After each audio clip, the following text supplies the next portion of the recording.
Hey, Alpha Star! Someone 6 here. What is the most brain-dead weapon in Splatoon 2? Now I know what you may be thinking to yourself. You think that a lot of weapons are brain-dead in Splatoon 2. Maybe some people think that the end zap is brain-dead because you just shoot ink everywhere like you got 100 rounds of bullets from a Black Friday sale. I bet some of you think that some blasters are brain-dead like the Clash Blaster, which I totally agree with, but I digress. And some of you might bring up a certain slosher that just seems to hurl around blobs of ink and kill people on accident, not even knowing that they were there, but having the most punchable smile as you laugh at their unfortunate fate. The tri-slosher. And you'd be right, these weapons seem like they're the most brain dead. Or are they? To understand what's the most brain dead weapon in Splatoon 2, we must first answer this question. What is brain dead? The scientific function of brain dead is complete loss of brain function, normally leading to you-know-what unless they have the help of a machine. In the video game world, the slang term of brain dead is basically a person, playstyle, or thing in-game which requires minimal brain activity to use. A lot of you are probably thinking, okay, so the Clash Blaster, right? So in Splatoon 2, when you compare something like an end zap and a charger, one seems more brain dead than the other.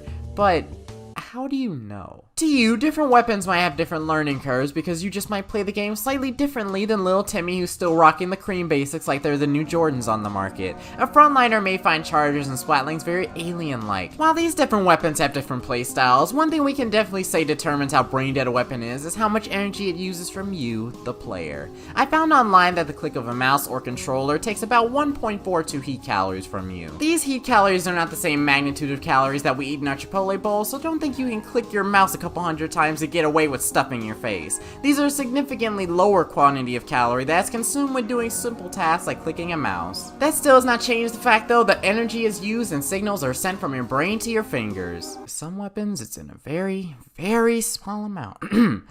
I played a couple matches with semi-automatics, sloshers, rollers, brellas, except the undercover, which I'll talk about in a minute, and other weapons where you had to repeatedly tap the button in order to use your weapon in the most optimal way, or just period. While playing these matches, my ZR button shouted bloody murder at me. I made sure to document how many times I pressed the button. Every Splatoon player moves around the map in different ways with the exception of the antisocial backliners, so I didn't account for the L stick or ZL button. With each class I got an average of, you know, some freaking big numbers. I lost count of like 420 brush flicks. All I know is by the end of this, my finger's cramping, so obviously the brain exerts some energy moving your finger around all those times. Now while playing those matches, take into account what weapons I did not play. Chargers, splatlings, automatic shooters, dualies, the Clash Blaster, or the undercover brella. Now chargers and splatlings kind of bend the rule because you kind of tap the button, but both require charging, and I know a main of either weapon is not going to tell me that they press the button more than a brush does. But both of these weapons rely on a different thing, which is aim. Now aim, I personally don't know her. I shoot my end zap and wherever the hits land, I'm thankful for. Call me brain dead if you want, I mean I wear the badge without shame sometimes. But for the majority of these weapons, aim is quite important. Especially for chargers because while they don't use as much muscle in their fingers because they don't need to move around as much, they do have to calculate their shots in order to aim. While they lack the aerobic workout that is flinging the brush a couple nonillion times a match, they make up for it in having to carefully think about each shot that they fire. While it isn't another muscle requiring brain power, the brain and the eyes use up a similar source of energy trying to do more mentally challenging things like aiming and having the right position. Dualies also exchange their multiple ZR presses for multiple B button presses like the hyperactive children that they are. And this isn't to say that the weapon types I mentioned who do tap the button a lot don't aim. Squeezers, nozzle noses, sloshers, brushes.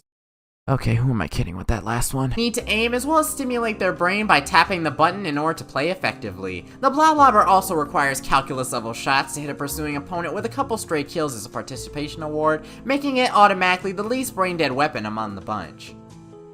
Oh yeah, and I guess like semi-automatics and chargers too. Weapons can be played in supposedly brain-dead ways, like slinging shots wherever with the tri-slosher without a calculated thought, or the octobrush, you know, being played at all. But those weapons, whether they require multiple presses or just calculated aim, use up a little bit of brain power in order to use. Now the weapons that we've dwindled down to is using the least brain power on average are the undercover brella and the Clash Blaster.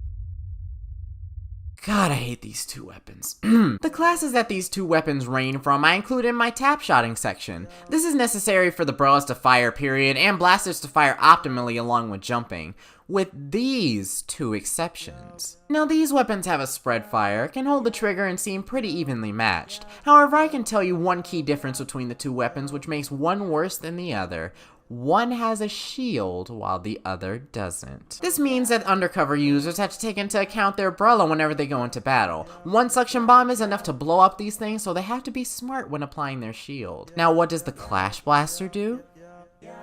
It fires weapons like gunshots in a pitch black cave. It not only has a bigger blast radius than the umbrella, but if you do manage to shoot in the dark and direct, which let's be honest, that's what Clash mains often do, the Clash Blaster kills faster than the umbrella. With any shooter, you have to aim and focus, kinda, in order to kill with the automatic weapons. For higher level players, sub-strafing is also something to take into account. The Clash Blaster being the most forgiving weapon when it comes to aim and movement. But in terms of the weapons themselves and the average way for them to be used effectively, the Clash Blaster requires the least energy to use. I think so. Probably.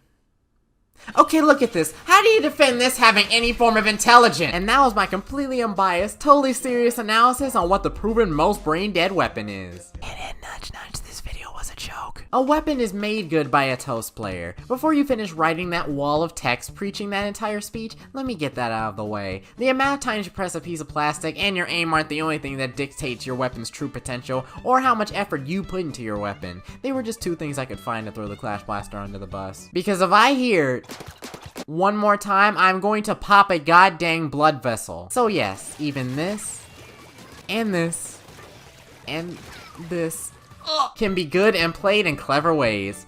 But that being said, do you have any advice to correct my totally factual theory? Let me know in the comments, and remember to subscribe to Allstar716 for more factual content on Splatoon 2 and other things gaming. If you see a Clash Blaster main, backhand slap them, be sure to send them this video as proof that their weapon is dumb, stupid, and dumb. Tell them to use the blah blobber, which is a true brain-powered weapon. And as always, thanks for watching. I really harnessed my inner Vsauce for that one.